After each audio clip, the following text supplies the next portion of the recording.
Hello students, welcome to Kusha classes, the resonance frequency for JEE and NEET physics. Let's make the turbulent flow of physics perfectly streamlined and start the video.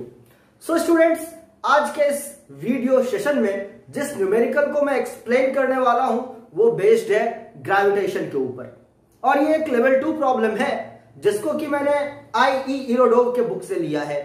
और इस problem को करने से आपको Kepler's law, elliptical orbit, conservation of angular momentum, conservation of mechanical energy, ये तमाम concepts एक ही problem में सीखने का मौका मिल सकता है। तो बहुत ही यूजफुल और इंपॉर्टेंट प्रॉब्लम है आज के लिए ये। तो चलिए स्टार्ट करते हैं। क्वेश्चन आपके स्क्रीन पर है, बहुत ही ध्यान से पढ़िए और क्वेश्चन पढ़ने से आपको पता चलेगा कि आपके पास बात की गई है एक प्लैनेट की और सन की। तो जैसा कि आप केपलर्स लॉ से जानते हैं कि सन के अराउंड कोई भी प्लैनेट एलिप्टिकल ऑर्बिट में चक्कर लगाता है और सन जो होता है वो उस एलिप्स के किसी भी एक फोकस पे रहता है। तो इस पॉइंट को मैंने सन का पॉइंट मान लिया, यानी कि ये मेरे एलिप्स का एक फोकस है। और बोला जा रहा है कि जो प्लैनेट है, let us call planet as P, जो प्लैनेट P है उसका मिनिमम डिस्टेंस सन से R1 है और जो मैक्सिमम डिस्टेंस है वो R2 है। और अब आपसे पूछा जा रहा है angular momentum of the planet about the sun. So इस क्वेश्चन को अटेम्प्ट करने के लिए आपको दो कॉन्सेप्ट्स पता होने चाहिए।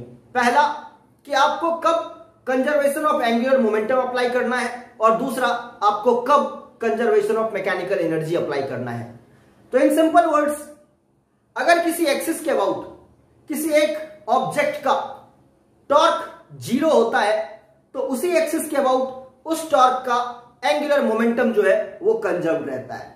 अब आप जानते हैं कि ग्रेविटेशन का जो फोर्स होता है वो एक सेंट्रल फोर्स है। ये फोर्स एक्ट करता है along the line joining sun and the planet. So let us talk about any general situation. हम लोग ये मान रहे हैं कि मेरा प्लैनेट P अभी इस पॉइंट पे है। तो कहने का मतलब, अगर मैं प्लैनेट P और सन S के बीच का ग्रेविटेशनल फोर्स का डायरेक्शन पता करूं तो ये इस लाइन के अलोंग होगा। This will be the line of the force of gravitation. और प्लैनेट P का जो पोजीशन वेक्टर है फ्रॉम द सन S, वो भी इसी लाइन के अलोंग है। कहने का मतलब है कि आपका पोजीशन वेक्टर और फोर्स वेक्टर आपस में 180 डिग्री का एंगल बना रहे हैं, और ये हर पॉइंट के लिए ट्रू है। सो गाइस, हम लोग एक बात यहां पे क्लियर कट देख सकते हैं कि force vector and position vector are anti parallel always. Therefore I can say theta is equal to 180 degree. और अगर मैं टॉर्क कैलकुलेट करूं, torque of the planet about sun, तो मैं बोलूंगा torque will be equal to 0, because मैं जानता हूं torque is RF sine theta, और थीटा 180 डिग्री है, इसीलिए टॉर्क 0 हो जाएगा। और चूंकि मेरा टॉर्क 0 है, इसीलिए मैं ऐसा भी कह सकता हूं कि angular momentum of the planet about the sun will be constant और इट विल बी कंजर्व्ड। तो चलिए मैं प्लैनेट के मास को, जैसा कि मुझे बताया गया है क्वेश्चन में, m कंसीडर करता हूं, और मास ऑफ सन को मैं ms कंसीडर करता हूं। तो यहां से मैं प्लैनेट का जो एंगुलर मोमेंटम है इस पॉइंट पे, यानी कि नियरेस्ट पॉइंट टू द सन और फारदेस्ट पॉइंट टू द सन, उसको इक्वेट करता हूं। तो जब मेरा प्लैनेट P सन से नियरेस्ट पॉइंट पे है, उस मोमेंट पे इसका एंगुलर मोमेंटम हो जाएगा m। लेट अस से इस टाइम पे इसकी जो वेलोसिटी है वो टेंजेंशियल ही है, let us call it v1, और इस पॉइंट पे लेट अस से इसकी वेलोसिटी v2 है। तो जब ये R1 पोजीशन पे है मेरा प्लैनेट P, उस इंस्टेंट पे जो एंगुलर मोमेंटम होगा उसको मैं कह रहा हूं m into v1 into R1। चूंकि मेरा पोजीशन वेक्टर और वेलोसिटी वेक्टर परपेंडिकुलर है, इसीलिए एंगुलर मोमेंटम में R क्रॉस P जब करेंगे थीटा 90 डिग्री होगा, इसीलिए simply m into v1 into R1 लिखा जा सकता है। सिमिलरली R2 पोजीशन पे जब प्लैनेट आएगा उस इंस्टेंट पे भी मेरा एंगुलर मोमेंटम लिखा जा सकता है as m into v2 into R2। और मैं यहां से V1 की वैल्यू को कैलकुलेट कर सकता हूं and V1 is V2R2 by R1। और अगर मैं स्क्वायर करना चाहूं तो मैं लिख सकता हूं कि V1 square is equal to V2 square R2 square upon R1 square. So students, अब हम लोग थोड़ी सी बात करेंगे about conservation of mechanical energy. तो कंजर्वेशन ऑफ मैकेनिकल एनर्जी तब अप्लाई होता है किसी सिस्टम के ऊपर जब उस सिस्टम में कोई एक्सटर्नल फोर्स एक्ट नहीं करता है और उस सिस्टम के जो भी इंटरनल फोर्सेज होते हैं वो कंजर्वेटिव फोर्स होते हैं। सो इन दिस पर्टिकुलर सिचुएशन मेरे सिस्टम में यानी कि प्लैनेट एंड सन सिस्टम में सिर्फ एक ही फोर्स एक्ट कर रहा है और वो फोर्स है ग्रेविटेशन का, और gravitation is a conservative force and there is no external force. तो यहां पे हम लोग कह सकते हैं कि कंजर्वेशन ऑफ मैकेनिकल एनर्जी जो है वो वैलिड रहने वाला है।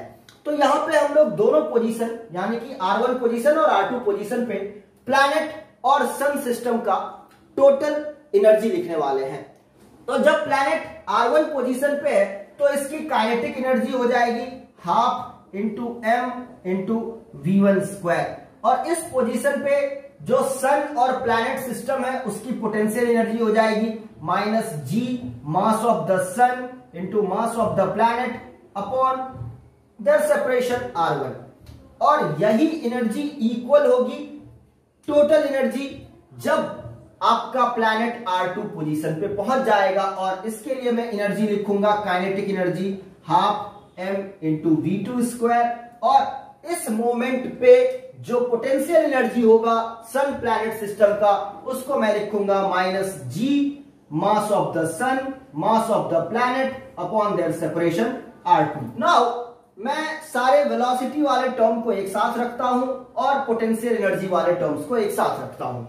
तो उससे पहले मैं ये बोलूंगा कि m is common everywhere, so I will cancel m from everywhere and I can से half into V1 square minus V2 square is equal to this term which will become G mass of the sun upon R1 minus G mass of the sun upon R2।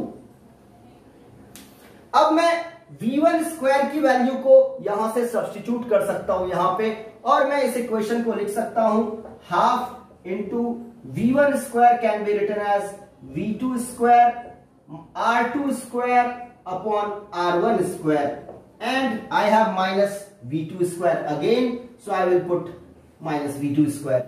And students, RHS में मेरे पास G into MS ये common आ रहा है, और मैं इसको यहां से लिख सकता हूं G into MS taken as common into 1 upon R1 minus 1 upon R2, and this is the expression जिसको सॉल्व करके मुझे V2 की वैल्यू पता करनी है। So now I just want to solve this equation to get the value of V2, और मैं इसको लिख सकता हूं half into V2 square taken as common, और यहां पे मेरे पास है R2 square upon R1 square minus यहां पे 1 बच गया, and this term is equal to universal gravitational constant mass of sun into LCM ले लीजिए, यहां पे आपके पास आएगा R1 R2 और न्यूमरेटर में आपके पास आ जाएगा R2 minus R1।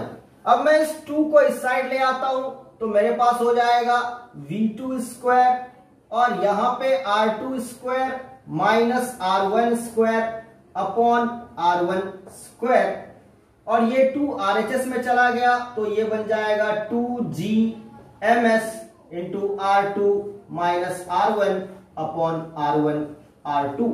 Now finally I can say V2 square is equal to, यहां पे मेरे पास आ जाएगा 2GMS R2 माइनस R1, ये R1 स्क्वायर भी न्यूमरेटर में आ जाएगा upon R1 R2 into R2 square minus R1 square. तो आप जैसा कि देख सकते हैं यहां पे R1 है और यहां पे R1 का स्क्वायर है, कैंसिल हो गया। यहाँ पे R2 माइनस R1 है और यहाँ पे R2 square minus R1 square है, तो यहाँ पे R2 प्लस R1 बचेगा, क्योंकि A plus B into A minus B is A square minus B square होता है। और इस तरीके से मैंने V2 की वैल्यू जो है वो कैलकुलेट कर ली है।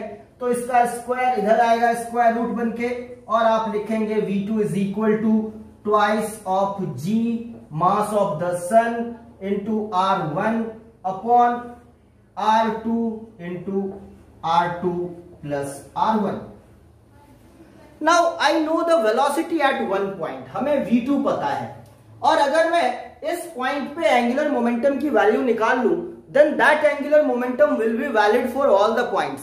एलिप्स के हर पॉइंट पे जो एंगुलर मोमेंटम होना है वो सेम होना है, क्योंकि आपका जो टॉर्क है वो जीरो है, और इसी वजह से मैं लिखूंगा एंगुलर मोमेंटम m की value m will be equal to mass of the planet, velocity v2 into position r2.